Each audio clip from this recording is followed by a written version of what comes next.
Сәлеметсіңдер ме балалар? Математика сабағы. Бүгінгі өтетін тақырыбымыз жиындарды салыстыру, тең жиындар. Бүгін біз жиындарды салыстыруды үйренеміз және қандай жиындардың тең жиындар деп аталатынын білетін боласыңдар. Балалар, сендердің экрандарыңда қарандаштардың жиыны тұр. Енді қараймыз. Оң қолдарыңда 2 қарандаш, сол қолдарыңда 3 қарандаш. 2 қолыңдағы қарандаштар тең бе? Дұрыс айтасыңдар, тең емес. Себебі бір қолымызда 2 қарандаш, ал бір қолымызда 3 қарандаш. Ендеше 2 жақ жиын тең емес. Несі тең емес? Саны тең емес. Енді сендердің оң қолдарыңда бір қарандаштан және бір қаламнан тұратын жиын, ал сол қолдарыңда 2 қарандаштан құралған жиын тұр. 2 жақ жиын тең бе? Дұрыс айтасыңдар, тең емес. Себебі бір жағымызда біздің қалам мен қарандаш, а екінші қолымызда 2 қарандаш. Яғни элементтері тең емес. Сандары тең 2, бірақ элементтері әртүрлі. Сондықтан бұл жиындарды біз тең емес деп айтамыз. Келесі суретке назар аударайық. Сенің оң қолыңда 2 қарандаш, сол қолыңда 2 қарандаш. 2 жақ қолыңдағы қарандаштар тең бе? Дұрыс айтасыңдар. 2 жақтағы қарандаштар тең.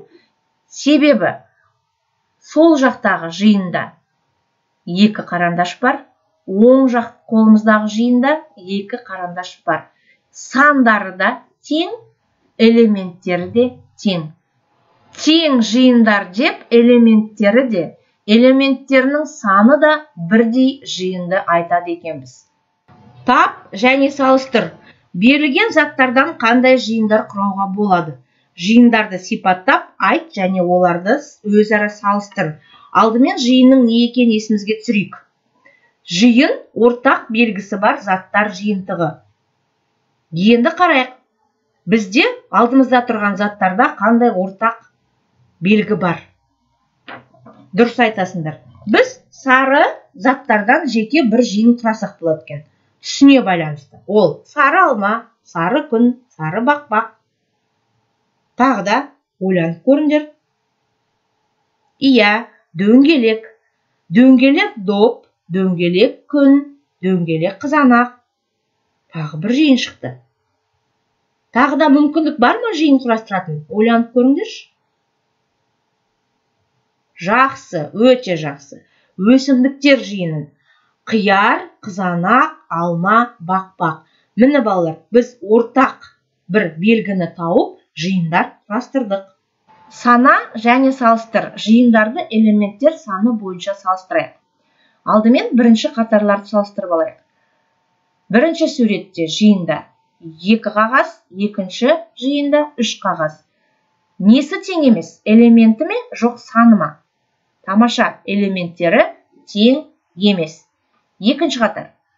Екінші қатарда 2 ақ қағаз, содан кейін екінші жиында 1 ақ, 1 көк қағаз. Несі тең? Дұрыс айтасыңдар, саны тең.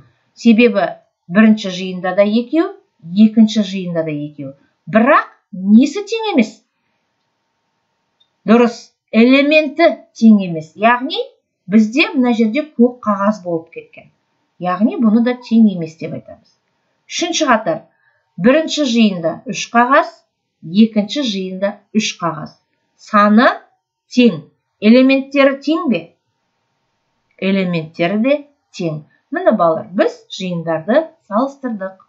Жиындар тең бе ойыны? Ал қараймыз. Бірінші жиындағы ойыншықтарға, екінші жиындағы ойыншықтарға. Алдымен санап көрейік. 1, 2, 3, 4. 1, 2, 3, 4 сандары түгел. Ал енді ойыншықтардың өздеріне қарайық. Яғни бұл ойыншықтар жиынының элементі не? Дұрыс айтасыңдар, бұл жерде машина, күшік, қуыршақ, доп, я? Ал екіншісінде, оппа, бізде мына жерде доп, ал екінші жиында үйрек. ендеше элементтері тең емес. Ондай болса, екі жиын тең емес деген сөз. Тамаша, келесіге қараймыз. Заттардың санына қараймыз. Бұл жерде бізде жидектер.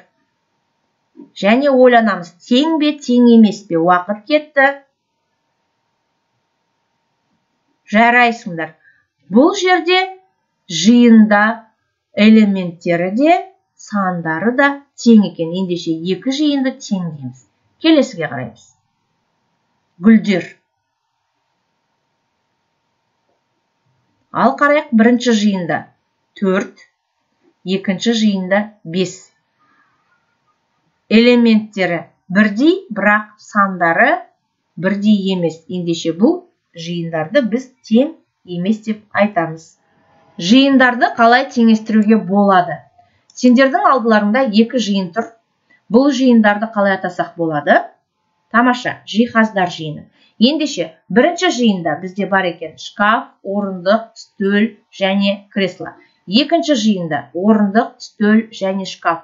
Қалай ойлайсыңдар, екі жиын тең бе? Дұрыс, тең емес. Себебі бірінші жиында бізде не бар? Кресло бар. Ал екінші жиында кресло жоқ екен. Қалай теңестірсек болады? Дұрыс. Немесе мен бірінші жиыннан креслоны алып тастауым керек, немесе екінші жиынға да дәл сондай креслоны қоюым керек. Сол кезде екі жиын теңеседі екен. Тамаша. Осымен сабағымыз аяқталды. Сау болыңдар.